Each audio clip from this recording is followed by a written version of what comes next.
السلام عليكم ورحمة الله تعالى وبركاته. بسم الله الرحمن الرحيم. الحمد لله نحمده ونستعينه ونستغفره ونستهديه ونعوذ بالله من شرور أنفسنا ومن سيئات أعمالنا. من يهدي الله فلا مضل له ومن يضلل فلا هادي له. وأشهد أن لا إله إلا الله وحده لا شريك له وأشهد أن محمدا عبده ورسوله انتجبه لولايته واختصه برسالته وأكرمه بالنبوة أمينا على غيبه ورحمة للعالمين. وصلى الله على محمد وآله وعليهم السلام. ஊசிக்கும் இபாத் அல்லாஹ் வனஸ்ஸை பிதக்வா அல்லாஹ். புகழ் அனைத்தும் படைத்து பரிபாலிக்கும் அல்லாஹுக்கே அல்ஹம்துலில்லாஹ். இறைவனது ஸலவாத்தும் ஸலாமும் அவனது இறுதி தூதர் ஸல்லல்லாஹு அலைஹி வஸல்லம் அவர்கள் மீதும் அன்னாரது அஹ்லுல் பைத்துக்கள் மீதும் என்றென்றும் உண்டாகட்டும். இஸ்லாத்தின் ஒரு அங்கமான தொழுகையினை நிறைவேற்றுவதற்காக வேண்டி இந்த புனிதமிகு பள்ளி வாயில் வீட்டிற்கும் மூமின்களே, உங்களையும் என்னையும் இச்சந்தர்ப்பத்திலும் தக்வா எனும் இறையச்சத்தை பேணி நடக்கும்படி நல்லுபதேசம் செய்கின்றேன். இமாம் ஹுசைன் அலைஹிஸ்ஸலாம் அவர்கள் தன்னுடைய ஷஹாதத்துடைய அந்த நிலையில் ஆஷுராவுடைய அந்த தினத்தில் அனைவரையும் விழித்து ஓர் உபதேசத்தை செய்திருக்கின்றார்கள். தன்னுடைய மரண சாசனமாக ஒன்றை முன்வைத்திருக்கின்றார்கள்.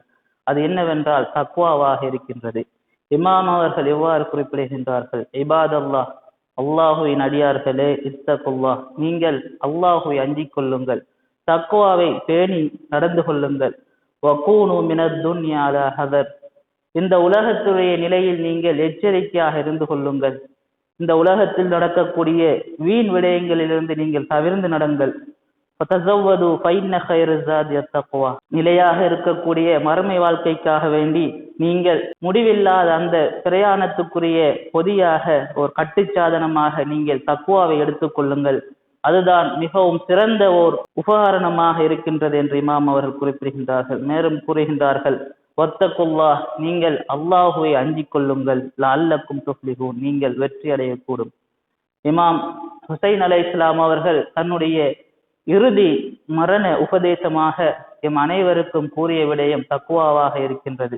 அந்த தக்வாதான் எம்முடைய மறுமை வாழ்க்கைக்கான ஒரு வழிகாட்டியாகவும் நாம் வெற்றி அடைவதற்கான ஒரு வழியாகவும் இருக்கின்றது என்று இமாம் ஹுசைன் அலைஹிஸ்ஸலாம் அவர்கள் எமக்கு கூறியிருக்கின்றார்கள்.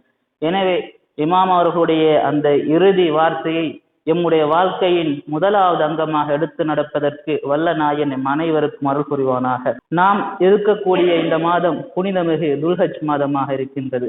அதிலும் இன்றைய தினம் துல்ஹஜ் பிறை 9 இருக்கின்றது. அரஃபாவுடைய தினமாக இருக்கின்றது. இந்த அரஃபாவுடைய தினத்திற்கு பல சிறப்புகள் உண்டு. மேலும் இந்த தினத்தில் செய்ய வேண்டும் என்று அஹ்லுல் பைத்துக்களால் எமக்கு பல அமல்கள் சொல்லித்தரப்பட்டுள்ளன. அதிலும் இந்த அரஃபாவுடைய தினத்தின் சிறப்புகளை பார்க்கின்ற பொழுது நாம் பார்க்கின்றோம், இறைவன் ரமலான் மாதத்தை அவனுடைய அடியார்களுக்கான பாவ மன்னிப்பை வழங்கக்கூடிய ஒரு மாதமாக திறந்து வைத்திருக்கின்றான். யார் ஒருவர் ரமலான் மாதத்தில் இறைவனுடைய பாவ மன்னிப்பை பெறவில்லையோ அவர் அடுத்த ரமலான் வரும் வரைக்கும் அவர் பாவ மன்னிப்பை பெற மாட்டார் என்று கூறப்படுகின்றது. ஆனால் அதற்கு இடையில் அவர் அரஃபாவுடைய தினத்தை சந்தித்து அரஃபாவுடைய தினத்தில் அவர் இறைவனிடம் பாவ மன்னிப்பு கேட்கின்ற பொழுது அவர் மன்னிக்கப்படுவார் என்று இமாம் ஜௌஹர் சாதிக் அலைஹிஸ்ஸலாம் அவர்கள் குறிப்பிடுகின்றார்கள். இமாம் அவர்கள் எவ்வாறு கூறுகின்றார்கள்? மல்லம் யுக்ஃபர் லஹு ஃபீ ஷஹர் ரமலான், யாரொருவர் ரமலான் மாதத்தில் இறைவனிடம் மன்னிப்பு கிடைக்கவில்லையோ, இறைவனிடமிருந்து அவருக்கு பாவ மன்னிப்பு கிடைக்கவில்லையோ, லம் யுக்ஃபர் லஹு இலா காபில், அடுத்த வருடம் ரமலான் வரைக்கும் அவர் மன்னிக்கப்பட மாட்டார் என்று குறிப்பிட்டுவிட்டு எவ்வாறு குறிப்பிடுகின்றார்கள்? இல்லா ஐ யஷ்ஹத் அரஃபா, அவர் அரஃபாவை சந்தித்தால், அரஃபாவுடைய தினத்தை அவர் அடைந்து கொண்டால், அரஃபாவுடைய தினத்தில் இறைவனிடம் அவர் பாவ மன்னிப்பு கேட்டால் அவருடைய பாவங்களுக்கு எல்லாம் மன்னிக்கப்பட்டு அவர் தூய்மையானவராக மாறுவார் என்று இமாம் அவர்கள் குறிப்பிடுகின்றார்கள். அவ்வாறான ஒரு சிறப்பு மிக்க நாளாக இன்றைய நாள் இருக்கின்றது. மேலும் இறை தூதர் ஸல்லல்லாஹு அலைஹி வஸல்லம் அவர்கள் அரஃபாவை பற்றி கூறுகின்ற பொழுது இவ்வாறு கூறுகின்றார்கள், இறைவன் அனைத்து விடயங்களிலும் 4 விடயங்களை தெரிவு செய்திருக்கின்றான். அவ்வாறு நாட்களிலே 4 நாட்களை இறைவன் தெரிவு செய்திருக்கின்றான். இன்னல்லாஹ தபாரக வ தஆலா இக்தார மினல் ஐயாமி 4, நாட்களிலே 4 நாட்களை இறைவன் தெரிவு செய்துள்ளான். அதில் முதலாவது யௌமுல் ஜும்மா, ஜும்மாவுடைய நாளாக இருக்கின்றது. இன்று ஜும்மாவுடைய நாளாக இருக்கின்றது. அதே போல் யௌமுல் தர்வியா, துல்ஹஜ் மாதத்தின் பிற 8வது தினமும் இறைவனால் தெரிவு செய்யப்பட்ட ஒரு நாளாக இருக்கின்றது. அதே போல் யௌமுல் அரஃபா, அரஃபாவுடைய நாளும் இறைவனால் தேர்வு செய்யப்பட்ட ஒரு தினங்களில் ஒன்றாக இருக்கின்றது. 4வதாக இருப்பது யௌமுல் நஹர், நாளை வரக்கூடிய ஹஜ்ஜு பெருநாளுடைய அந்த நாளாகவும் இருக்கின்றது. எனவே இறைவன் தெரிவு செய்து வைத்திருக்கக்கூடிய 4 தினங்களை நாம் ஒரே இடத்தில் நாம் சந்தித்திருக்கின்றோம். நேற்று பிறை 8 சந்தித்திருக்கின்றோம். இன்று வெள்ளிக்கிழமை தினமாக இருக்கின்றது. அதே போல் அரஃபாவுடைய தினமாகவும் இருக்கின்றது. 2 நாட்கள் ஒரே இடத்தில் சந்திக்கக்கூடிய ஒரு நாளை இறைவன் நமக்கு தந்திருக்கின்றான். அதே போல் நாளையும் இறைவனால் தெரிவு செய்யப்பட்ட ஒரு தினமாக இருக்கின்றது. எனவே இந்த 4 தினங்களும் இறைவன் தெரிவு செய்த ஒரு தினமாக இருக்கின்றது. அதில் அரஃபாவுடைய தினத்தில் நாம் இருக்கின்றோம். இந்த அரஃபாவுடைய தினத்தில் அஹ்லு பைத்துக்கள் எவ்வாறு நடந்து கொண்டார்கள் என்று பார்க்கின்ற பொழுது, அவர்கள் தங்களை ஓர் ஏழையாக, எதுவுமே அற்ற ஒரு வசதியாளன், எந்தவித வசதியும் இல்லாத ஒரு யாசகன் பிறரிடம் உதவி கேட்டு எவ்வாறு கையேந்துவார்களோ அவ்வாறு இறைவனிடம் அவர்கள் கையேந்தியதாக ஹதீஸ்களில் கூறப்படுகின்றது. மேலும் இந்த தினம் துஆவுக்குரிய ஒரு தினமாகவும் இறைவனிடம் வேண்டி அள வேண்டிய ஒரு தினமாகவும் இருப்பதாகவும் ஹதீஸ்களில் கூறப்படுகின்றது. இறை தூதர் ஸல்லல்லாஹு அலைஹி வஸல்லம் அவர்கள் குறிப்பிடுகின்றார்கள், அஃலலு துஆ, துஆக்களிலே மிகவும் சிறந்த துஆ என்னவென்றால் துஆ யௌமுல் அரஃபா, அரஃபாவுடைய தினத்தில் கேட்கக்கூடிய துஆ தான் மிகவும் சிறப்பு மிக்க துஆ என்று இறை தூதர் ஸல்லல்லாஹு அலைஹி வஸல்லம் அவர்கள் குறிப்பிடுகின்றார்கள். அதே போல் இறை தூதர் ஸல்லல்லாஹு அலைஹி வஸல்லம் அவர்கள் அரஃபாவுடைய தினத்தில் ஓர் ஏழை தேவையுடைய ஒருவர் எவ்வாறு பிறரிடம் உணவு வேண்டி கையேந்துவாரோ அவ்வாறு கையேந்தி இறைவனிடம் பிரார்த்திப்பதை கண்டதாக இப்னு அப்பாஸ் அவர்கள் அறிவிக்கின்றார்கள். ராய்து ரசூல் ஸல்லல்லாஹு அலைஹி வஸல்லம் யதுஉ பிஅரஃபா யதாஹு இலா ஸத்ரிஹி கா இஸ்தித்ஆமில் மிஸ்கீன் என்று அவர் குறிப்பிடுகின்றார்கள். மேலும் இமாம் பாக்கர் அலைஹிஸ்ஸலாம் அவர்கள் தன்னுடைய தந்தை இமாம் அலி இப்னு ஹுசைன் ஸைனுல் ஆபிதீன் அலைஹிஸ்ஸலாம் அவர்கள் அரஃபாவுடைய தினத்தில் பிறரிடம் கையேந்தி திரிந்த யாசகர்களை பார்த்து கடிந்து கொண்டதாகவும் அவர்களை பார்த்து நீங்கள் இவ்வாறு ஏன் செய்கின்றீர்கள் என்று கேட்டதாகவும் இமாம் பாக்கர் அலைஹிஸ்ஸலாம் அவர்கள் குறிப்பிடுகின்றார்கள். இவ்வாறு கூறுகின்றார்கள், லக்கத் நஸர அலைஹிஸ்ஸலாம் யௌமல் அரஃபா இலா கௌமின் யஸ்அலூன அன்னாஸ். இமாம் ஸைனுல் ஆபிதீன் அலைஹிஸ்ஸலாம் அவர்கள் பார்க்கின்றார்கள், அரஃபாவுடைய தினத்தில் சிலர் பிற மனிதர்களிடம் கையேந்தி திருவதை அவர்கள் பார்க்கின்றார்கள். அப்பொழுது இமாம் அவர்கள் கூறுகின்றார்கள், வைஹக்கும், உங்களுக்கு கைசேதம்தான், உங்களுக்கு நஷ்டம்தான், உங்களுக்கு அழிவுதான் இருக்கின்றது. அகைரல்லாஹி தஸ்அலூன ஃபீ மிஸ்லி ஹாதல் யௌம், இவ்வாறான ஒரு தினத்தில் நீங்கள் அல்லாஹு அன்றி பிறரிடமா கையேந்துகின்றீர்கள். இன்னஹு லா யுர்ஜா ஃபீ ஹாதல் யௌம் லிமா ஃபீ புதூனில் ஹபாலி அய்யகூன சுஅதா. இந்த தினத்தில் கருவில் இருக்கக்கூடிய குழந்தைகள், கருவில் இருக்கக்கூடிய சிசுக்கள் நாங்கள் வெற்றி அடைந்தவர்களில் இருக்க வேண்டும் என்று இறைவனுடைய அந்த நம்பிக்கையினை, இறைவனுடைய அந்த அருளினை எதிர்பார்த்து இருக்கக்கூடிய ஒரு தினமாக இருக்கின்றது. இவ்வாறான தினத்தில் நீங்கள் இறைவனை அன்றி பிறரிடமா கையேந்திரீர்கள் என்று அவர்கள் கடிந்து கொண்டதாக இமாம் பாக்கர் அலைஹிஸ்ஸலாம் அவர்கள் அறிவிக்கின்றார்கள். மேலும் இந்த தினத்தை பற்றி இமாம் பாக்கர் அவர்கள் குறிப்பிடுகின்ற பொழுது இவ்வாறு கூறுகின்றார்கள், இன்ன யௌமுல் அரஃபா யௌமுத் துஆ வ மஸலா. அரஃபாவுடைய தினம் என்பது இறைவனை பிரார்த்திப்பதற்காக வேண்டியும் எம்முடைய தேவைகளை இறைவனிடம் கேட்பதற்குரிய ஒரு நாளாகவும் இருக்கின்றது என்று இமாம் பாக்கர் அவர்கள் குறிப்பிடுகின்றார்கள். மேலும் இமாம் சாதிக் அலைஹிஸ்ஸலாம் அவர்களிடம் அரஃபாவுடைய தினத்தை பற்றி கேட்டதற்கு இமாம் அவர்கள் குறிப்பிடுகின்றார்கள், அது முஸ்லிம்களுடைய பெருநாட்களில் ஒன்றாக இருக்கின்றது. அந்த தினத்தில் நீங்கள் அதிகமாக பிரார்த்தனை புரியுங்கள் என்று அவர்கள் குறிப்பிடுகின்றார்கள். ஈதுன் மின் அய்யாதில் முஸ்லிமீன் என்று இமாம் அவர்கள் குறிப்பிடுகின்றார்கள். மேலும் அரஃபாவுடைய நாள் துஆவுடைய நாளாகவும் இருப்பதாக இமாம் ஜௌஹர் சாதிக் அலைஹிஸ்ஸலாம் அவர்கள் கூறுகின்றார்கள். இது அரஃபாவுடைய தினத்துக்குரிய சிறப்புகளாக இருக்கின்றது. மேலும் இந்த அரஃபாவுடைய தினத்தில் நாம் என்ன அமல்களை செய்ய வேண்டும் என்று பார்க்கின்ற பொழுது அஹ்லுல் பைத்துக்கள் எமக்கு அழகிய முறையில் வழிகாட்டலை செய்திருக்கின்றார்கள். அதில் முதலாவதாக அவர்கள் குறிப்பிடுவது குளித்தலாகும். இமாம் பாக்கர் அலைஹிஸ்ஸலாம் அவர்கள் கூறுகின்றார்கள், 17 இடங்களில் குளிப்பது முஸ்தஹப்பாக இருக்கின்றது என்று கூறிவிட்டு அதில் ஒன்று யௌமுல் தர்வியா என்று சொல்லக்கூடிய துல்ஹஜ் மாதம் பிறை 8 குளிப்பது சுன்னத்தாக இருக்கின்றது என்றும், அதே போல் யௌமுல் அரஃபா, அரஃபாவுடைய நாளில் குளிப்பது சுன்னத்தான குளிப்பாக இருக்கின்றது என்றும் இமாம் பாக்கர் அலைஹிஸ்ஸலாம் அவர்கள் குறிப்பிடுகின்றார்கள். அதே போல் இமாம் சாதிக் அலைஹிஸ்ஸலாம் அவர்கள் கூறுகின்ற பொழுது உஸ்லுல் ஜும்மா வல் ஈதைன் வ யௌமுல் அரஃபா, ஜும்மாவுடைய தினத்தில் குளிப்பதும் இரு பிறநாள் திறங்களில் குளிப்பதும் அரஃபாவுடைய நாளில் குளிப்பதும் சுன்னத்தான ஒரு அமலாக இருப்பதாக இமாம் சாதிக் அலைஹிஸ்ஸலாம் அவர்கள் குறிப்பிடுகின்றார்கள். இரண்டாவது அமலாக அஹ்லுல் பைத்துக்கள் எமக்கு சொல்லித் தருவது இமாம் ஹுசைன் அலைஹிஸ்ஸலாம் அவர்களை ஜியாரத் செய்வதாகும். இந்த தினத்தில் இமாம் ஹுசைன் அலைஹிஸ்ஸலாம் அவர்களை ஜியாரத் செய்வது மிகவும் பரிந்துரைக்கப்பட்ட ஒரு சுன்னத்தாக காணப்படுகின்றது. இமாம் சாதிக் அலைஹிஸ்ஸலாம் அவர்கள் கூறுகின்றார்கள், இதா கான யௌமுல் அரஃபா, அரஃபாவுடைய நாள் வந்துவிட்டால், நவர் அல்லாஹு இலா ஜுவாரி கபருல் ஹுசைன் அலைஹிஸ்ஸலாம், இமாம் ஹுசைன் அலைஹிஸ்ஸலாம் அவர்களுடைய கபரை தரிசனம் செய்யக்கூடிய அந்த ஜாயிர்களை இறைவன் பார்க்கின்றான். அவர்களை அருள் பார்வை கொண்டு அவன் பார்க்கின்றான். பிறகு அவர்களிடம் இவ்வாறு இறைவன் குறிப்பிடுகின்றான், இர்ஜுஉ மக்ஃபூரன் லக்கும் மா மதா, இதற்கு முன்னால் கடந்த காலத்தில் நீங்கள் செய்த அனைத்தையும் நான் மன்னித்து விட்டேன். பாவங்கள் மன்னிக்கப்பட்டவர்களாக நீங்கள் உங்களுடைய இல்லங்களுக்கு திரும்புங்கள். வலா யுக்தபு அலா அஹதின் மின்ஹும் ஸன்ப 70 யௌமன் மின் யௌமி யன்ஸரிஃபு, நீங்கள் இந்த தினத்திலிருந்து உங்களுடைய வீடுகளுக்கு அடைந்து 7 தினங்கள் வரைக்கும் உங்களுக்கு எந்த பாவங்களும் எழுதப்பட மாட்டாது என்று இறைவன் கூறுவதாக இமாம் சாதிக் அலைஹிஸ்ஸலாம் அவர்கள் குறிப்பிடுகின்றார்கள். மேலும் இமாம் சாதிக் அலைஹிஸ்ஸலாம் அவர்கள் மற்றும் ஒரு ஹதீஸில் இவ்வாறு குறிப்பிடுகின்றார்கள், மன் அஸாஹு கபரல் ஹுசைன் அலைஹிஸ்ஸலாம் ஃபி யௌமில் அரஃபா ஆரிஃபன் பிஹக்கிஹி, யார் ஒருவர் அரஃபாவுடைய தினத்தில் இமாம் ஹுசைன் அலைஹிஸ்ஸலாம் அவர்களை பற்றி அவர்களுடைய இமாமத் என்ற அந்த யதார்த்த நிலை அறிந்தவராக இமாம் அவர்களை தரிசனம் செய்கின்றாரோ அவருக்கு இறைவன் குத்திபலஹு அல்ஃபுல் ஹஜ்ஜத் வ அல்ஃபுல் உம்ரத்தி முத்தகப்பிலாத், இறைவனினால் அங்கீகரிக்கப்பட்ட 1000 உம்ராக்களையும் 1000 ஹஜ்ஜிகளையும் இறைவன் எழுவதாகவும், மேலும் ஓர் நபியோடு அல்லது ஓர் இமாமோடு நின்று 1000 யுத்தங்களை இறைபாதையில் புரிந்த நன்மைகளை இறைவன் அவருக்கு எழுவதாகவும் இமாம் சாதிக் அலைஹிஸ்ஸலாம் அவர்கள் குறிப்பிடுகின்றார்கள். மற்றும் ஒரு ஹதீஸில் இமாம் ஜாஃபர் சாதிக் அலைஹிஸ்ஸலாம் இவ்வாறு குறிப்பிடுகின்றார்கள், யார் ஒருவர் இமாம் ஹுசைன் அலைஹிஸ்ஸலாம் அவர்களை அரஃபாவுடைய தினத்தில் தரிசனம் செய்கின்றார்களோ, அவரை ஜியாரத் செய்கின்றாரோ, அவருக்கு இறைவன் கதபல்லாஹு லஹு அல்ஃப ஹஜ்ஜத்தின் மா காயிமி அலைஹிஸ்ஸலாம், அவர் எங்களுடைய காயம் இமாம் ஜமான் இமாம் மஹதி அலைஹிஸ்ஸலாம் அவர்களோடு சேர்ந்து 1 மில்லியன் 10 லட்சம் ஹஜ்ஜிகள் செய்த நன்மையை இறைவன் எழுவதாக இமாம் அவர்கள் குறிப்பிடுகின்றார்கள். மேலும் அல்ஃப உம்ரத்தின் மா ரசூலுல்லாஹி ஸல்லல்லாஹு அலைஹி வஆலிஹி வஸல்லம், இறை தூதர் ஸல்லல்லாஹு அலைஹி வஆலிஹி வஸல்லம் அவர்களோடு 10 லட்சம் உம்ராக்களை செய்த நன்மையை இறைவன் எழுதுவதாக குறிப்பிடுகின்றார்கள்.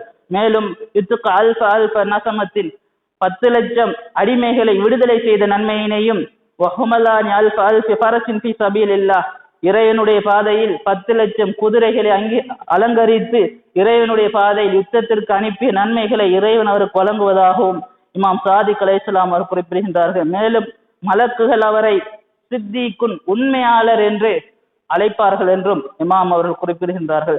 இவ்வாறு இந்த அரஃபாவுடைய தினத்தில் இமாம் ஹுசைன் அலைஹிஸ்ஸலாம் அவர்களை ஜியாரத் செய்வது எவ்வளவு நன்மைகள் நிறைந்த ஓர் விடயமா இருப்பதை நாம் காண்கின்றோம். மூன்றாவது அமலாக இந்த தினத்தில் நாம் செய்வது நோன்பு நோட்பதாகும். இந்த நோன்பு யாருக்கு சுன்னத்து என்றால், அரஃபாவுடைய துவா ஓதுவது அவருக்கு பலவீனப்படுத்தாமல் இருக்க வேண்டும். அவர் பிடித்திருக்கிற நோன்பு இந்த அரஃபாவுடைய தினத்தில் செய்யக்கூடிய அமல்களை அவர் செய்ய முடியாமல் இருக்குமாக இருந்தால் அரஃபாவுடைய நோன்பு அவருக்கு சுன்னத்தல்ல என்று ஃபுகஹாக்கள் குறிப்பிடுகின்றார்கள். மேலும் இறை தூதர் ஸல்லல்லாஹு அலைஹி வஸல்லம் அவர்களும் இமாம் சாதிக் அலைஹிஸ்ஸலாம் அவர்களும் ஒரு ஹதீஸினை குறிப்பிடுகின்றார்கள். அது என்னவென்றால், சௌமு யௌமி தர்வியா கஃபாரத்து ஸனா, பிறை 8 துல்ஹஜ் மாதம் பிறை 8 நோக்கக்கூடிய நோன்பு 1 வருடத்துக்குரிய பாவங்களுக்குரிய குற்றப்பரிகாரமாகவும், வயோமுல் அரஃபத்தி கஃபாரத்து ஸனத்தை, அரஃபாவுடைய தினத்தில் நோக்கக்கூடிய நோன்பு 2 வருடங்கள் அவர் செய்த பாவங்களுக்குரிய குற்றப்பரிகாரமாகவும் இருப்பதாக இமாம் சாதிக் அலைஹிஸ்ஸலாம் அவர்கள் குறிப்பிடுகின்றார்கள். மேலும் இறை தூதர் அவர்கள் குறிப்பிடுகின்றார்கள், அரஃபாவுடைய நாட்டில் நோன்பு நோட்பது அவர் முன் சென்ற பாவங்களுக்கும் பின்வரும் அடுத்த வருடம் செய்யக்கூடிய பாவங்களுக்குரிய குற்றப்பரிகாரமாகவும் அரஃபாவுடைய நோன்பு இருப்பதாக இறை தூதர் அவர்கள் குறிப்பிட்டிருக்கின்றார்கள். மேலும் அரஃபாவுடைய தினத்தில் நாம் செய்ய வேண்டிய அடுத்த அமல்களில் ஒன்றாக ஹதீஸ்கள் கூறப்படுவது, அசர் தொழுகைக்கு பின்னால் துவா அரஃபாவினை ஓதுவதற்கு முன்பாக 2 ரக்காயத் சுன்னத் தொழுகை உள்ளது. அந்த 2 ரக்காயத்தை யார் ஒருவர் தொழுது இறைவனிடம் பாவ மன்னிப்பு கேட்கின்றாரோ அவருடைய பாவங்கள் எல்லாம் மன்னிக்கப்படும். அவர் அரஃபா மைதானத்தில் இருந்த ஒருவருக்குரிய நன்மைகள் அனைத்தையும் இறைவன் வழங்குவதாக இமாம் சாதிக் அலைஹிஸ்ஸலாம் அவர்கள் குறிப்பிடுகின்றார்கள். அந்த தொழுகையினுடைய முறையினை பற்றி ஷேக் தஃபாமி அவர்கள் இவ்வாறு குறிப்பிடுகின்றார்கள், 2 ரக்காயத் கொண்ட தொழுகையாக இருக்கின்றது. முதலாவது ரக்காயத்தில் சூரா ஃபாத்திஹாவுக்கு பிறகு சூரா தௌஹீதினை குல் ஹுவல்லாஹு அஹதினை ஓத வேண்டும். 2வது ரக்காயத்தில் சூரா ஃபாத்திஹாவுக்கு பிறகு சூரா காஃபிரூன் குல் யா அய்யுஹல் காஃபிரூன் ஆகிய சூறாக்களை ஓதி தன்னுடைய 2 ரக்காயத் தொழுகையிலே முடித்துக் கொள்ள வேண்டும். தொழுகை முடிந்ததும் இறைவனிடம் அவர் பாவ மன்னிப்பு வேண்ட வேண்டும். இவ்வாறு யார் ஒருவர் இந்த 2 ரக்காய் தொழுகையிலே அரபாவுடைய நாள் தொழுகின்றாரோ அவர் அரபா மைதானத்தில் இருக்கக்கூடிய ஒருவருக்கு இறைவன் என்ன நன்மைகளை வழங்குகின்றானோ அந்த நன்மைகளை வழங்குவதாக இமாம் சாதிக் அலைஹிஸ்ஸலாம் அவர்கள் குறிப்பிடுகின்றார்கள். மேலும் அவரது பாவங்கள் அனைத்தும் மன்னிக்கப்படுவதாகவும் இமாம் அவர்கள் கூறுகின்றார்கள். மேலும் இந்த தினத்தில் செய்ய வேண்டிய மற்றும் ஒரு அமலாக இருப்பது 4 ரக்காய் தொழுகையாக இருக்கின்றது. 2 ரக்காயத்துக்களா தொழ வேண்டிய தொழுகையாக அது காணப்படுகின்றது. ஒவ்வொரு ரக்காயத்திலும் சூரா ஃபாத்திஹாவுக்கு பிறகு 50 முறை சூரா இஹ்லாஸினை ஓத வேண்டும் என்று கூறப்படுகின்றது. இது ஒரு வகையான தொழுகையாக இருக்கின்றது. மேலும் இந்த தினத்தில் ஓத வேண்டிய பல துவாக்கள், பல திக்ர்கள் கூறப்படுகின்றது. உதாரணமாக சுப்ஹானல்லாஹி வல்ஹம்துலில்லாஹி வலா இலாஹ இல்லல்லாஹு வல்லாஹு அக்பர் என்று சொல்லக்கூடிய இந்த திக்ரினை 100 முறை இந்த தினத்தில் ஓத வேண்டும். அதேபோல் சூரா இஹ்லாஸினை 100 முறை ஓத வேண்டும். ஆயத்துல் குர்சினை 100 முறை ஓத வேண்டும். சலவாத்தினை 100 முறை ஓத வேண்டும் என்று பல அறிவிப்புகளில் நமக்கு சொல்லித் தரப்படுகின்றது. எனவே இந்த அமல்கள் எல்லாம் இறை தூதர் ஸல்லல்லாஹு அலைஹி வஸல்லம் அவர்களினாலும் இமாம்களினாலும் எமக்கு காட்டித்தரப்பட்ட அமல்களாக இருக்கின்றது. இந்த தினத்தில் செய்யும்படி எமக்கு கூறப்பட்டுள்ள மிக முக்கியமான ஒரு விடயம் என்னவென்றால் இமாம் ஹுசைன் அலைஹிஸ்ஸலாம் அவர்களினால் எமக்கு கற்றுத்தரப்பட்ட துவா அரஃபாவினை ஓதுவதாக இருக்கின்றது. துவா அரஃபாவினை பஷர் மற்றும் பஷீர் என்று சொல்லக்கூடிய 2 சகோதரர்கள் அறிவிக்கக்கூடிய ஒரு துவாவாக அந்த துவா இருக்கின்றது. துவா என்பது தாவ என்ற சொல்லிலிருந்து பெறப்பட்டதாகும். இதற்கு அழைத்தல், பிரார்த்தித்தல், செவிமடுத்தல், ஓதுதல், புகழ்தல், இகழ்தல், சாபமிடுதல், வேண்டுதல் என்று பல மொழி அர்த்தங்களை கொண்டதாக இது இருக்கின்றது. இஸ்லாமிய வழக்கில் துவா என்பது ஓர் அடியான் தனது தேவைகளை தன்னை படைத்த இறைவனிடம் கூறி பயபக்தியோடு அவனிடம் வேண்டுவதை துவா என்று அழைக்கப்படுகின்றது. நாம் பார்க்கின்றோம் துவா அரஃபாவில் அதிகமான பகுதிகள் அல் குர்ஆன் இருக்கக்கூடிய விடயங்களை துவாவுடைய வடிவத்தில் இமாம் அவர்கள் எமக்கு கற்றுத்தந்திருக்கின்றார்கள். அல் குர்ஆனில் 100க்கும் மேற்பட்ட வசனங்கள் துவாவுடைய வடிவத்தில் எமக்கு பெறப்பட்டுள்ளது, வழங்கப்பட்டுள்ளது. அவ்வாறு அல் குர்ஆனை வசனங்களை பிரதிபலிப்பதாக துவாவுடைய வடிவத்தில் இமாம் ஹுசைன் அலைஹிஸ்ஸலாம் அவர்கள் எமக்கு கற்றுத்தந்திருக்கின்றார்கள். உதாரணமாக பார்க்கின்றோம், இறைவன் அல் குர்ஆனிலே இவ்வாறு கூறுகின்றான், வைதா சாலக இபாதி அன்னி ஃபஇன்னி கரீப் உஜிபு தஅவத தாஇ இலா தஆன் ஃபல்யஸ்தஜீபு லி வல்யுமினு பி லஅல்லஹும் யர்ஷுதூன் என்ற இந்த அல் குர்ஆன் வசனத்தில் இறைவன் தன்னையும் தன்னுடைய அடியார்களையும் 7 இடங்களில் குறிப்பிடுகின்றான்.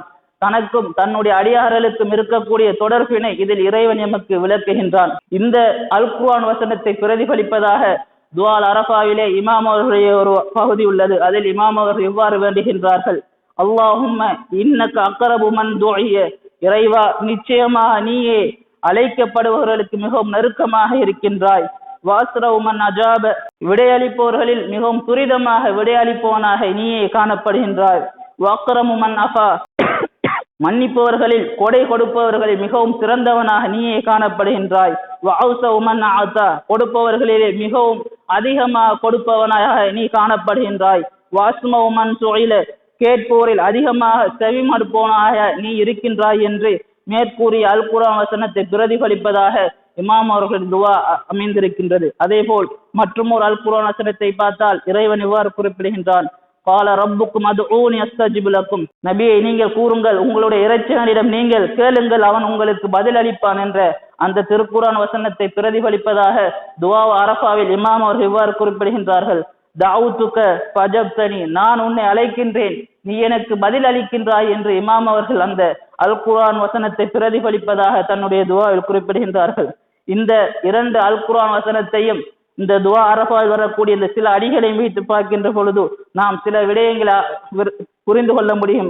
அது என்னவென்றால், இறைவனிடம் பிரார்த்தித்தல் என்பது இறைவனுடைய திருப்பொருத்தத்தையும் அவனுக்கு விருப்பமான ஒரு அமலாகவும் இந்த பிரார்த்தனை துவா அமைகின்றது. மேலும் துவாவை தொடர்ந்து அந்த துவா அங்கீகரிக்கப்படக்கூடிய வாக்குறுதியையும் எமக்கு இறைவன் அளித்திருக்கின்றான். என்னிடம் கேட்டால் நான் அதுக்கு பதில் அளிப்பேன் என்று இறைவன் குறிப்பிடுகின்றான். ஆனால் அது பல நிபந்தனைகளை கொண்டிருக்கின்றது. இறைவன் எம்முடைய பிரார்த்தனைக்கு பதில் அளிக்க வேண்டுமா இருந்தால் அதற்குரிய நிபந்தனைகளும் அங்கு சரியாக செய்யப்பட வேண்டும். அந்த நிபந்தனைகள் இல்லை என்றால் அந்த துவா அங்கீகரிக்கப்படாமல் இருக்கலாம், அல்லது சில காலங்கள் சென்று அது அங்கீகரிக்கப்படலாம். மேலும் துவா என்பது ஒரு வணக்கமாக காணப்படுகின்றது. ஏனென்றால் இந்த அல் குர்ஆன் வசனத்தின் தொடர்ச்சியில் அதனை வணக்கமாக இறைவன் எமக்கு சுட்டிக்காட்டுகின்றான். மேலும் இறை தூதர் ஸல்லல்லாஹு அலைஹி வஸல்லம் அவர்கள் துஆவை பற்றி குறிப்பிடுகின்ற பொழுது அத்துவா முகுல் இபாதா, துஆ என்பது வணக்கங்களில் மிகவும் தலையான ஒரு கடமை என்று வணக்கம் என்று ரசூல் ஸல்லல்லாஹு அலைஹி வஸல்லம் அவர்கள் குறிப்பிடுகின்றார்கள். அதே போல் இமாம் சஜ்ஜாத் அலைஹிஸ்ஸலாம் அவர்கள் தன்னுடைய சஹீபா சஜ்ஜாதியாவில் வரக்கூடிய ஒரு பிரார்த்தனையில் துஆவை பற்றி இவ்வாறு குறிப்பிடுகின்றார்கள். சம்மைத்த துஆக்க இபாதா, இறைவா நான் உன்னை அழைப்பதை, உன்னிடம் பிரார்த்திப்பதை நீ இபாதத் என்று நீ குறிப்பிட்டிருக்கின்றார். இஸ்திக்பாரா, அதனை விட்டு விடுவது பெருமிதம் கொள்வது, பெருமை கொள்வது என்று நீ அதற்கு பெயர் சூட்டியுள்ளாய் என்று இமாம் அவர்கள் குறிப்பிடுகின்றார்கள். எனவே இந்த புனிதமிகு அரஃபாவுடைய தினத்தில், இந்த தினத்தில் இறைவன் நமக்கு தந்திருக்கக்கூடிய இந்த சந்தர்ப்பத்தை பயன்படுத்தி எம்முடைய தேவைகளை அவனுடைய கேட்டு பெற்றுக் கொள்வதற்கு வல்ல நாயன் எம் அனைவருக்கும் அருள் புரிவானாக. பிஸ்மில்லாஹிர் ரஹ்மானிர் ரஹீம். குல் ஹுவல்லாஹு அஹத் அல்லாஹுஸ் ஸமத் லம் யலித் வலம் யூலத் வலம் யகுல் லஹு குஃபுவன் அஹத். ஸதகல்லாஹுல் அலியுல் அலீம். ஸல்லி அலா முஹம்மத் வ ஆலி முஹம்மத்.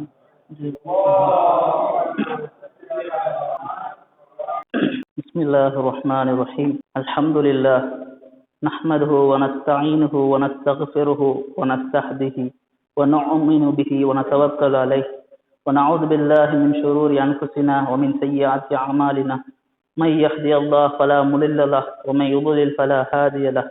அஷ்ஹது அன் லா இலாஹ இல்லல்லாஹு வஹ்தஹு லா ஷரீக லஹு வ அஷ்ஹது அன்ன முஹம்மதன் அப்துஹு வ ரசூலுஹு அர்ஸலஹு பில் ஹுதா வ தீனில் ஹக் லியுظஹிரஹு அலா தீனி குல்லிஹி ولو كره المشركون وجعله رحمة للعالمين بشيرا ونذيرا وداعيا إلى الله بإذنه وسراجا منيرا. من يطيع الله ورسوله فقد رشد ومن يعصمها فقد غوى. أوصيكم عباد الله ونفسي بتقوى الله. اللهم صل على محمد عبدك ورسولك سيد المرسلين وإمام المتقين ورسول رب العالمين. اللهم صل على علي أمير المؤمنين ووصي رسول رب العالمين وصديقة الطاهرة فاطمة الزهراء سيدة نساء العالمين والحسن والحسين سيد شباب أهل الجنة وعلي بن الحسين ومحمد بن علي وجعفر بن محمد وموسى بن جعفر وعلي بن موسى ومحمد بن علي وعلي بن محمد والحسن بن علي والخلف القائم المهدي. اللهم صل على محمد وآل محمد وعجل فرج حججك على عبادك وأمنائك في بلادك وصل على أئمة المسلمين وحماة المستضعفين وهداة المؤمنين. மீண்டும் ஒரு முறை மூமின்களான உங்களையும் என்னையும் தக்வா எனும் இறையச்சத்தினை எமது சொல், செயல், பண்புகள் ஆகியவற்றில் கடைபிடித்து நடக்கும்படி நல்லுபதேசம் செய்து கொள்கின்றேன். அஹ்லுல் பைத்தினரின் வழிகாட்டியலில் துஆ என்பது மிகவும் முக்கியமான ஒரு அம்சமாக காணப்படுகின்றது. அது படைத்தவனுக்கும் படைப்புகளுக்கும் இடையிலான ஒரு தொடர்பாக வர்ணிக்கப்படுகின்றது. இறை தூதர் ஸல்லல்லாஹு அலைஹி வஸல்லம் அவர்கள் துஆவினை பற்றி குறிப்பிடுகின்ற பொழுது இறைவனிடத்தில் மிகவும் சங்கை நிறைந்த ஒரு விடயம் துஆ என்று அவர் குறிப்பிடுகின்றார்கள். லைஸ ஷையுன் அக்ரம் அலல்லாஹி மினத் துஆ, துஆவை தவிர்த்து எந்த ஒரு விடயம் இறைவனிடத்தில் சங்கை நிறைந்ததாக இல்லை என்று இறை தூதர் அவர்கள் கூறுகின்றார்கள். மேலும் இமாம் பாக்கிர் அலைஹிஸ்ஸலாம் அவர்களிடம் அல் குர்ஆன் ஓதுவது சிறந்ததா அல்லது இறைவனிடம் பிரார்த்திப்பது சிறந்ததா என்று கேட்கப்பட்டதற்கு இமாம் அவர்கள் கூறுகின்றார்கள், அத்துவா, பிரார்த்திப்பதுதான் சிறந்தது என்று இமாம் அவர்கள் குறிப்பிடுகின்றார்கள். ஏனென்றால் அல் குர்ஆன் ஓதுகின்ற பொழுது நாம் இறைவன் கூறக்கூடிய விடயங்களை விளங்கி புரிந்து ஓதக்கூடியவர்களாயிருப்போம். சில வேளைகள் வெறுமனே அதனை ஓதக்கூடியவர்களாக இருப்போம். ஆனால் இறைவனிடம் பிரார்த்திக்கின்ற பொழுது இறைவன் என்றால் யார், நாம் யார் என்பதை புரிந்து இறைவனிடம் பிரார்த்திக்கக்கூடியவர்களாக இருப்போம். அதன் காரணமாக துஆ சிறந்ததாக இமாம் அவர்கள் குறிப்பிடுகின்றார்கள். மேலும் துஆ ஒரு வணக்கமாகவும் சிறந்த வணக்கமாகவும் இருப்பதாக இறை தூதர் அவர்கள் குறிப்பிடுகின்றார்கள். அஃலல் இபாதா துஆ, வணக்கங்களிலே மிகவும் சிறந்தது துஆ என்று நபி அவர்கள் குறிப்பிடுகின்றார்கள். ஏனென்றால் ஃபைதா அஸினல்லாஹு லில் அப்தி ஃபித் துஆ ஃபதஹ லஹு பாபர் ரஹ்மா, யார் ஒருவருக்கு இறைவன் அவனிடம் பிரார்த்திப்பதற்குரிய அந்த வாயிலை திறந்து கொடுக்கின்றாரோ அவருக்கு இறைவனிடம் பிரார்த்திப்பதற்குரிய அனுமதியை யாருக்கு இறைவன் வழங்குவதாக இருந்தால் அவருக்கு இறைவனுடைய அருள் கதவினை அவன் திறந்து கொடுக்கின்றான் என்று இறை தூதர் அவர்கள் குறிப்பிடுகின்றார்கள். மேலும் யார் ஒருவர் இறைவனிடம் எப்பொழுதும் பிரார்த்திக்கக்கூடியவராக இருப்பாராக இருந்தால் அவருக்கு ஒரு பொழுதும் அழிவு நெருங்காது என்று இறை தூதர்கள் குறிப்பிட்டிருக்கின்றார்கள். மேலும் துவா என்பது மூமினுடைய ஆயுதமாகவும் மார்க்கத்தின் தூணாகவும் வானம் பூமியினை ஒளிமயமாக்கக்கூடிய ஒரு விடயமாகவும் இருப்பதாக இறை தூதர் ஸல்லல்லாஹு அலைஹி வஸல்லம் குறிப்பிடுகின்றார்கள்.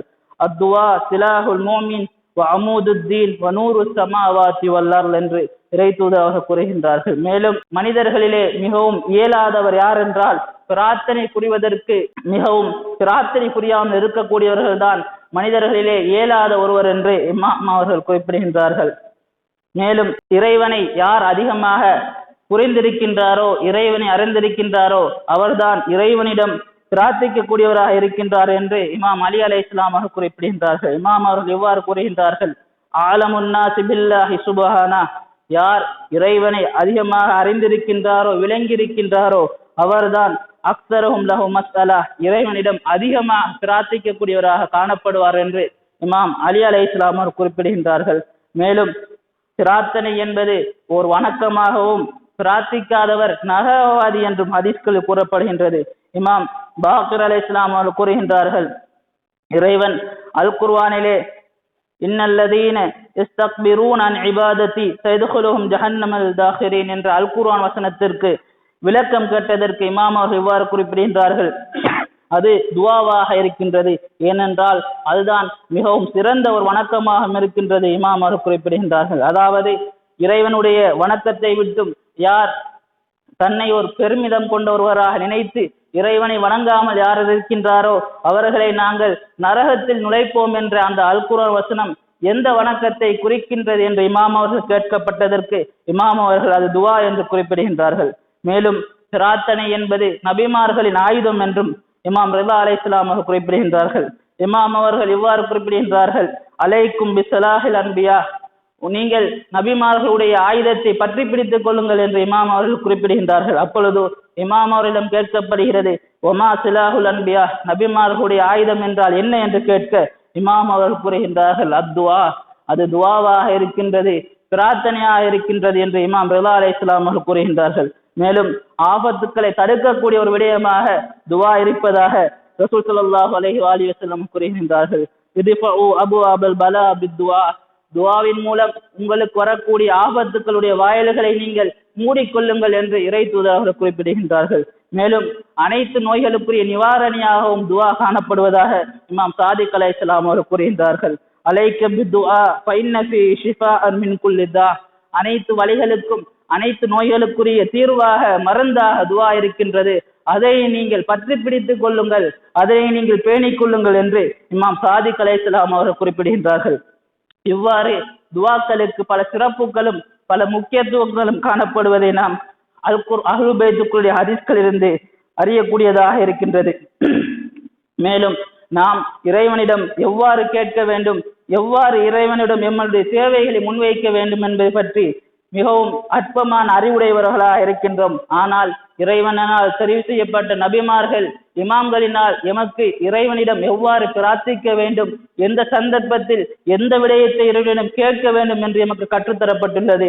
அதிலும் சில விடயங்களை பார்க்கின்ற பொழுது இமாம் ஹுசைன் அலைஹிஸ்ஸலாம் அவர்கள் இந்த துவா அரஃபாவில் எமக்கு அழகிய முறையில் துவா என்றால் என்ன, துவாவினை எவ்வாறு கேட்க வேண்டும் என்ற பல விடயங்களை எமக்கு போதித்திருப்பதை துவா அரஃபாவை வாசித்தாலே எமக்கு நன்றாக புரிந்து கொள்ள முடியும். நாம் பார்க்கின்றோம், அஹ்லுல் பைத்துக்களின் முறையில் முதலாவதாக இறைவனிடம் பிரார்த்திக்கக்கூடிய ஒருவர் இறைவனை புகழ்ந்து இறை தூதர் ஸல்லல்லாஹு அலைஹி வஸல்லம் அவர்கள் மீது ஸலவாத்து கூறி தன்னுடைய துவாவினை ஆரம்பிக்க வேண்டும். இமாம் ஜௌஃபர் சாதிக் அலைஹிஸ்ஸலாம் அவர்கள் கூறுகின்றார்கள், ஒருவர் கேட்கக்கூடிய துவா வானத்தின் நடுவிலே தொங்கப்பட்டு கொண்டிருக்கும், ஆனால் அவர் இறை தூதர் ஸல்லல்லாஹு அலைஹி வஸல்லம் அவர்கள் மீது ஸலவாத்து கூறுகின்ற பொழுது அந்த துவா இறைவனிடம் சென்றடைவதாக இமாம் அவர்கள் குறிப்பிடுகின்றார்கள்.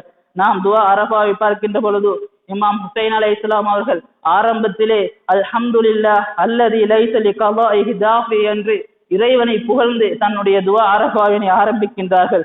மேலும் இறை தூதர் ஸல்லல்லாஹு அலைஹி வஸல்லம் அவர்களையும் அவருடைய குடும்பத்தினரை மீதும் ஸலவாத்து கூறியதாக தன்னுடைய துவாவில் அவர்கள் தன்னுடைய பிரார்த்தனை அமைத்திருப்பதை நாம் காணக்கூடியதாக இருக்கின்றது. இரண்டாவதாக எம்முடைய சேவைகளை இறைவனிடம் கேட்க வேண்டும். இமாம் அவர்கள் துவாவுடைய அரஃபாவில் இவ்வாறு இறைவனிடம் பிரார்த்திக்கின்றார்கள், இறைவா உன்னுடைய அருட்கொடைகளை எங்களுக்கு நீ பூரணப்படுத்தித்தா. உன்னுடைய கொடைகளை எங்களுக்கு தா. வக்துபுனா லக ஷாக்கிரீன், உனக்கு நன்றி தெரிவிக்கக்கூடிய நன்றியாளர்களை எங்களை எழுதிவை என்று நம்முடைய ஒவ்வொரு தேவைகளையும் அவர் இறைவனிடம் கேட்பதை நாம் துவா அரஃபா முன் அறிந்து கொள்ளக்கூடியதாக இருக்கின்றது. மேலும் எம்முடைய பாவங்களை ஒப்புக்கொண்டு அந்த பாவங்களுக்கு மன்னிப்பு கேட்க வேண்டும் என்று ஹதீஸ்கள் கூறப்படுகின்றது. துவா அரஃபாவில் இமாம் அவர்கள் இவ்வாறு குறிப்பிடுகின்றார்கள், இறைவனுடைய புகழையும் இறைவன் எமக்கு தந்த அருட்படைகளை ஞாபகப்படுத்தி இமாம் அவர்கள் தான் யார் என்பதை இவ்வாறு குறிப்பிடுகின்றார்கள். சும்ம அன யா இலாஹி அல் முதரிஃபு பிதுனூபி ஃபக்ஃபிர்ஹா லா, இறைவா நான் யார் என்றால் நான் செய்த பாவங்களை ஒப்புக்கொள்கின்றேன், அந்த பாவங்களுக்காக வேண்டி என்னை நீ மன்னித்து விடு என்று இறைவனிடம் இமாம் ஹுசைன் அலைஹிஸ்ஸலாம் அவர்கள் கேட்கின்றார்கள். மேலும் அனல்லதி அசாது அனல்லதி அஹ்தாது அனல்லதி ஹமம்து அனல்லதி ஜஹில்து அனல்லதி கஃபல்து என்று நான் கெடுதி இழைக்கக்கூடியவன், நான் தவறிழைக்கக்கூடியவன், நான் தவறுகளை நேசிக்கக்கூடியவன், நான் அறியாமையினால் பாவம் இழைத்து விட்டேன் என்று பல விடயங்களை இமாம் அவர்கள் தன்னை பற்றி கூறி இறைவனிடம் இந்த துவா அரஃபாவில் பாவ மன்னிப்பு கேட்பதை காட்டக்கூடியதாக இருக்கின்றது. அடுத்ததாக ஒரு பிரார்த்தனை என்பது கூட்டாக அமைய வேண்டும். அதே போல் இறைவனிடம் பணிவச்சத்தோடு எம்முடைய பிரார்த்தனைகள் இருக்க வேண்டும் என்றும், கைகளை உயர்த்தி இறைவனிடம் பிரார்த்திக்க வேண்டும் என்றும், அழுகையோடும் மன வருத்தத்தோடும் நம்முடைய துவா அமைய வேண்டும் என்றும் ஹதீஸ்களில் கூறப்படுகின்றது. அதே போல் பிறருக்காக வேண்டி எம்முடைய பிரார்த்தனைகள் அமைய வேண்டும் என்றும் கூறப்படுகின்றது. மேலும் எம்முடைய துவாவில் யாரப் என்ற வசனம் அதிகமாக அமைய வேண்டும் என்றும் ஹதீஸ்கள் கூறப்படுகின்றது.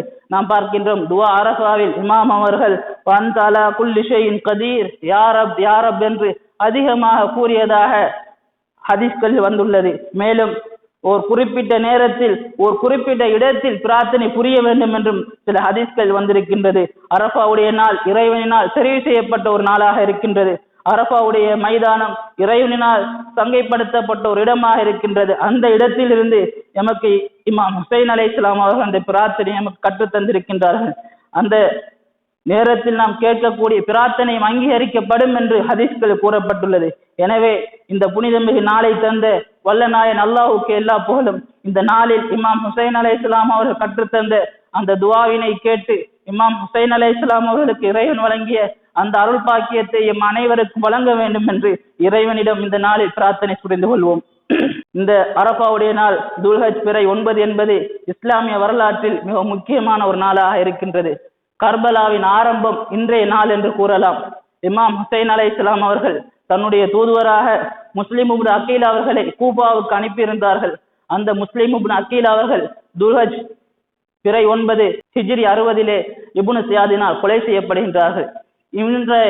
இது போன்ற ஒரு நாளில்தான் ஹஜ்ரத் முஸ்லிம் இப்னு அகீல் அவர்களும் ஹானி பின் உர்வா அவர்களும் இப்னு ஜியாதினால் கொலை செய்யப்படுகின்றார்கள். கர்பாலாவுக்குரிய ஓர் முற்பாடாக இந்த நிகழ்ச்சி நடப்பதை நாம் காணக்கூடியதாக இருக்கின்றது. முஸ்லிம் இப்னு அகீல் அவர்களை பார்க்கின்ற பொழுது அவருடைய தந்தை அகீல் இமாம் அலி அலைஹிஸ்ஸலாம் அவர்களுடைய சகோதரராக இருக்கின்றார். அவருடைய தாய் அலியா என்பவர் அவருடைய தாயாக இருக்கின்றார்கள்.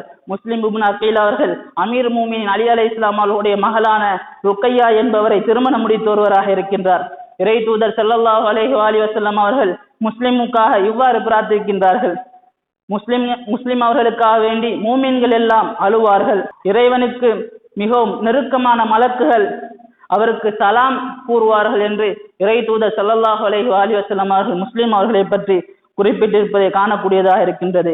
இமாம் ஹுசைன் அலைஹிஸ்ஸலாம் அவர்கள் முஸ்லிம் இப்னு அகீல் அவர்களை கூஃபாவுக்கு அனுப்புகின்ற பொழுது கூஃபாவாசிகளுக்கு இவ்வாறு கடிதம் எழுதியிருந்தார்கள், நான் எனது சகோதரன் எனக்கு என்னுடைய நம்பிக்கைக்கு உரித்தான ஒருவரை உங்களிடம் அனுப்புகின்றேன், அவர் எனது அஹ்லுல் பைத்தை சேர்ந்த ஒருவராக இருக்கின்றார் என்று முஸ்லிம் இப்னு அகீல் அவர்களை பற்றி மிகவும் பெருமிதமாக எழுதி இமாம் அவர்கள் கூஃபாவிற்கு அவரை அனுப்பியிருந்தார்கள். ஹஜ்ரத் முஸ்லிம் இப்னு அகீல் அவர்களை இன்றைய நாளில் இப்னு ஜியாதுடைய படை வீரர்கள் பிடித்து விடுகின்றார்கள். அவரை தாக்கி அவரை இப்னு ஜியாதின் தர்பாருக்கு அழைத்து வருகின்றார்கள். அங்கு அவர் தாகமாக இருக்கின்றார். இப்னு ஜியாதிடம் தனக்கு அருந்துவதற்காக தண்ணீர் வேண்டும் என்று அவர் கேட்கின்றார்.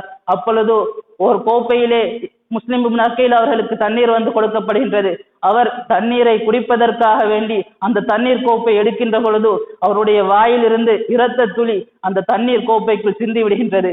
அதை பார்த்த அவர் இது எனக்கு வேண்டாம், இது நஜிஸாகி விட்டது, மேலும் ஒரு தண்ணீர் தரும்படி அவர் கேட்கின்றார். அப்பொழுது இப்னு ஜியாத் குறிப்பிடுகின்றான், இல்லை, இறைவனுடைய கோபப்பார்வை உங்கள் மீது இருக்கின்றது, அதன் காரணமாகத்தான் உங்களை தண்ணீர் குடிக்காமல் அவன் தடுக்கின்றான் என்று இப்னு ஜியாத் கூற, முஸ்லிம் இப்னு அகீல் அவர் குறிப்பிடுகின்றார்கள், இல்லை, அவ்வாறு அல்ல, இறைவனுடைய அருட்பார்வை என் மீது இருக்கின்றது. ஏனென்றால் தாகத்துடைய நிலைமையில் இறைவனுடைய பாதையில் உயிர் பிரிவது என்பது இறைவனுக்கு மிகவும் பிடித்தமான ஒரு அமலாக இருக்கின்றது, அதன் காரணமாகத்தான் இறைவன் எனக்கு அதனை தடுக்கின்றான் என்று முஸ்லிம் இப்னு அகீல் அவர்கள் குறிப்பிட்டார்கள். பிறகு முஸ்லிம் இப்னு அகீல் அவர்களை கூபாவுடைய அந்த கோட்டைக்கு மேலே கொண்டு சென்று அவருடைய தலையினை உடலை விட்டு வெட்டி எடுக்கின்றார்கள். உயிரற்ற அந்த உடலினை கோட்டையின் மேலிருந்து தள்ளிவிடுகின்றார்கள். பிறகு ஹானி இப்னு உர்வா அவர்களை அவ்வாறே கொலை செய்கின்றார்கள். பிறகு ஹானி இப்னு உர்வா, முஸ்லிம் இப்னு அகீல் ஆகிய இருவருடைய கால்களையும் உயிரற்ற அந்த உடல்களை கயிறினால் கட்டி கூஃபா நகரம் எங்கும் அவர்களை இழுத்து வருகின்றார்கள். அவர்கள் உடலை பிறகு கழுவேற்றுவதாக வரலாறு கூறப்படுகின்றது. அவர்களுடைய வெட்டப்பட்ட அந்த தலைகளை எசீதுக்கு அனுப்பி வைத்ததாகவும் ஹதீஸ்களில் கூறப்படுகின்றது. இவ்வாறு இமாம் ஹுசைன் அலைஹிஸ்ஸலாம் அவர்களுடைய தூதராக இமாம் அவர்கள் கூஃபாவிற்கு அனுப்பிய முஸ்லிம் இப்னு அகீல் அவர்கள் கொலை செய்யப்பட்ட ஒரு தினமாக இன்றைய நாள் இருக்கின்றது. யா அல்லாஹ், இந்த அரஃபாவுடைய தினத்தில் இமாம் ஹுசைன் அலைஹிஸ்ஸலாம் அவருடைய ஜியாரத்தை செய்யக்கூடிய பாக்கியத்தை எங்கள் அனைவருக்கும் தந்தருள்வாயாக. யா அல்லாஹ், இமாம் ஹுசைன் அலைஹிஸ்ஸலாம் அவர்கள் புரிந்த அந்த துவா அரஃபாவினை, அதனுடைய யதார்த்தத்தை புரிந்து அதில் இருக்கக்கூடிய விடயங்கள் அனைத்தையும் முன்னிடம் கேட்டு அதில் இருக்கக்கூடிய அனைத்து விடயங்களையும் பெற்றுக்கொண்ட மூமின்களை நீ அனைவரையும் சேர்த்தருள் புரிவாயாக. யா அல்லாஹ், அல்லாஹும்ம இஃப்தஹ் லஹு ஃபத்ஹன் யஸீரா வன்சுருஹு நஸ்ரன் அஸீஸா. அல்லாஹும்ம அல்ஹிர் பிஹி தீனக் வ சுன்னத நபியிக் ஹத்தா லா யஸ்தக்ஃபி பிஷைஇன் மினல் ஹக்கி மகாஃபத அஹத் மினல் ஹல்க். அல்லாஹும்ம இன்னா நர்கபு இலைக ஃபீ தௌலத்தின் கரீமா துஇஸ்ஸு பிஹல் இஸ்லாம வ அஹ்லா வ துதில்லு பிஹன் நிஃபாக வ அஹ்லா வ தஜஅலுனா ஃபீஹா மினத் துஆத்தி இலா தாஅத்திக் வல் காதத்தி ஃபீ சபீலிக் வ தர்சுக்னா ஃபீஹா கராமத்தன் மினத் துன்யா வல் ஆখিরা. اللهم ما حملتنا من الحق فعرفنا وما قصرنا عنه فعلمنا. بسم الله الرحمن الرحيم. إنا أعطيناك الكوثر فصل لربك وانحر إن شانئك هو الأبتر. صدق الله العلي العظيم. السلام عليكم ورحمة الله تعالى وبركاته.